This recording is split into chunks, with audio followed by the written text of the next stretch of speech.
On we move to the Lakers home against Utah. There we go with that sorry music again. See if Denver had lost and the Lakers had won, which they did, they would have been 3 instead of 4. But oh, here come old man River.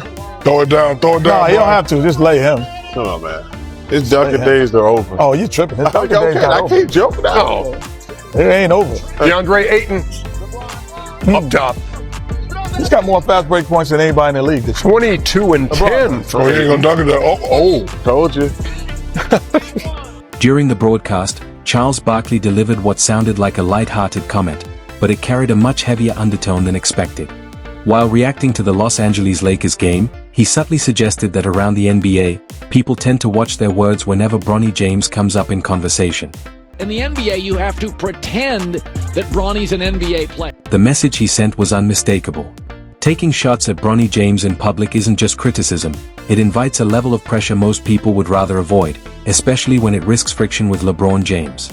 And when a Hall of Famer like Charles Barkley hints at that on live television, it underlines just how delicate the situation really is. Inside every NBA locker room, there's an unspoken understanding that clicks the moment you step in. Roster spots aren't symbolic, they're everything. 15 players per team. Just 15. And each one represents a place earned over countless others whose careers never even got that opportunity. LeBron 18, 4, and 6. oh, kill him, Bronny. Kill him, Bron.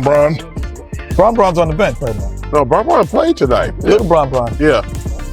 There you go. See that? Picking up Bronny. Hey. Oh, okay. Hey. With the okey-doke. I see your nephew with the switcheroo. Come on, Bron, let's shoot that thing. Bang, bang. I'll tell you what, we can't say nothing bad about Bronny. We don't want Bron rocking up on us on center court. Rui Hachimura 22 and 10 as we move quickly along and head to the scoreboard. Thank you, Chuck, for that. 131 to 107. DeAndre, 22 points, The 100. 45th time this year. That shouldn't even count. Your stats against 45th the time Jazz that the should Lakers count. have shot 50%. They're 38 and 7. 101, what? They're going to be number 4 and take on the Houston Rockets. DeAndre shot 101 times tonight. Pass the ball, man. I think he was 10 for 14. 101 and 4. Hey, It's all about where the slash is, isn't it? Players fight for their place every step of the way, grinding through summer league, bouncing between two-way contracts, clinging to 10-day deals, even traveling across the globe just to stay relevant. It's hours alone in empty gyms, all for one real shot. So when someone occupies a roster spot without fully earning the coaching staff's trust, the dynamic shifts. Not loudly, not all at once, but slowly, quietly, until it's impossible to ignore.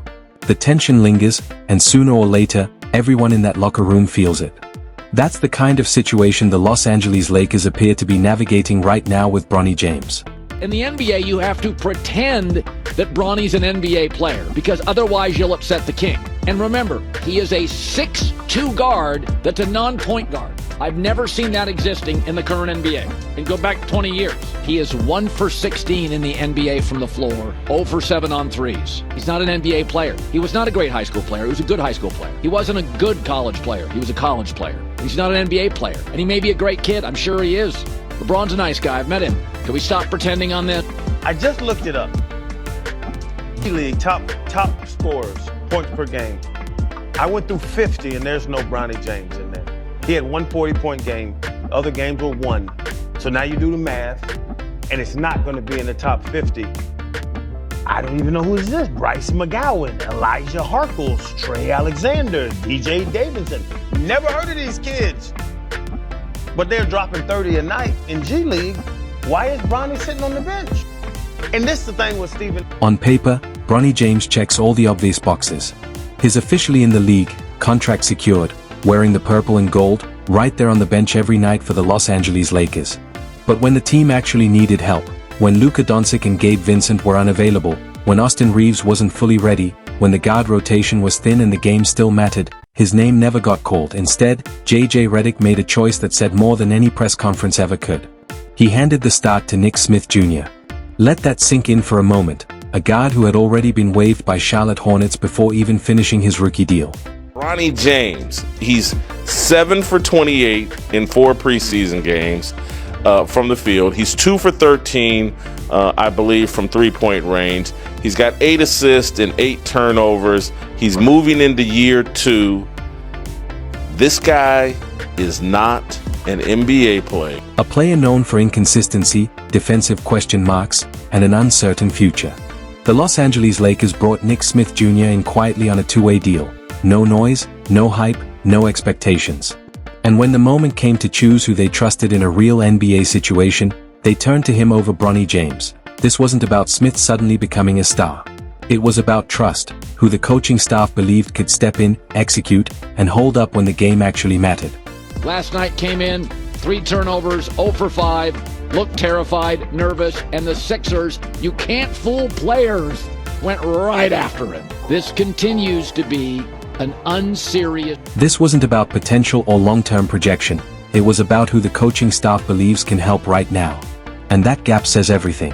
The Los Angeles Lakers didn't just leave Bronny James on the bench, they made a statement without saying a word. When the Phoenix Suns pulled away and the game was essentially decided, that's when he finally saw the floor. 9 minutes left, outcome already clear, and it's not an isolated moment, it's a pattern. Tight game? He watches. Pressure situation? He sits. Meaningful stretch? He's out of the rotation. That's not typical development, that's controlled exposure.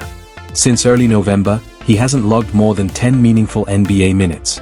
Even with backcourt injuries, even when energy, defense, or fresh legs were needed, JJ Redick hasn't turned to him. That silence says more than any interview ever could. NBA coaches play who they trust. They can live with missed shots or off nights, but they rarely gamble important wins on players they're not fully confident in. Right now, the Lakers are quietly showing exactly where Bronny stands in that hierarchy. Which brings up the uncomfortable question, whether he's occupying a roster spot that could be contributing more on the court. Around the league, there are guards fighting for that exact opportunity. Players who defend, space the floor, move without the ball, and embrace their role without needing attention. Those players don't get endless chances or guaranteed security. Their value comes down to production and impact. If they don't deliver, they're replaced. And at this stage, Bronny hasn't separated himself. That's where the tension builds. Not just among fans, but inside locker rooms. Players notice everything: who gets chances, who gets protected, and who's still waiting despite obvious openings. Against Phoenix, when the Lakers needed a spark, Redick explored multiple options, leaning on Nick Smith Jr., adjusting lineups, giving more responsibility to Austin Reeves, before finally looking to the end of the bench. And by then, the game was already out of reach. That's hesitation, not randomness. The numbers don't shift the narrative either. Through 15 games, Bronny is averaging under 2 points per game, with limited playmaking and minimal defensive disruption. Most of that production has come in low-pressure minutes against deeper bench units. Those aren't defining possessions, and even in those windows, he hasn't forced the issue. If he were dominating those stretches, active defensively, confident offensively, the conversation would look very different. But so far, he's blended into the background. No momentum, no push for more minutes. Zooming out, this is bigger than one matchup or stat line. Bronny holds one of just 15 roster spots on a team trying to compete now, not rebuild. They need depth, defense, and reliability under pressure. Right now, that spot belongs to a player the staff hasn't fully trusted in meaningful moments. That's not a stable long-term situation, it's a growing pressure point. Front offices don't operate on narratives. They look at flexibility, contracts, and production.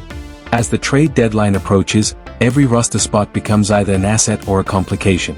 At the moment, Bronny feels more like an unanswered question than a locked-in contributor, and no one is untouchable. Beyond the father-son storyline and the presence of LeBron James, the rotations already reveal the current reality. Bronny isn't part of the competitive mix yet. As time passes, and especially as LeBron's timeline winds down, that extra layer of patience will naturally fade.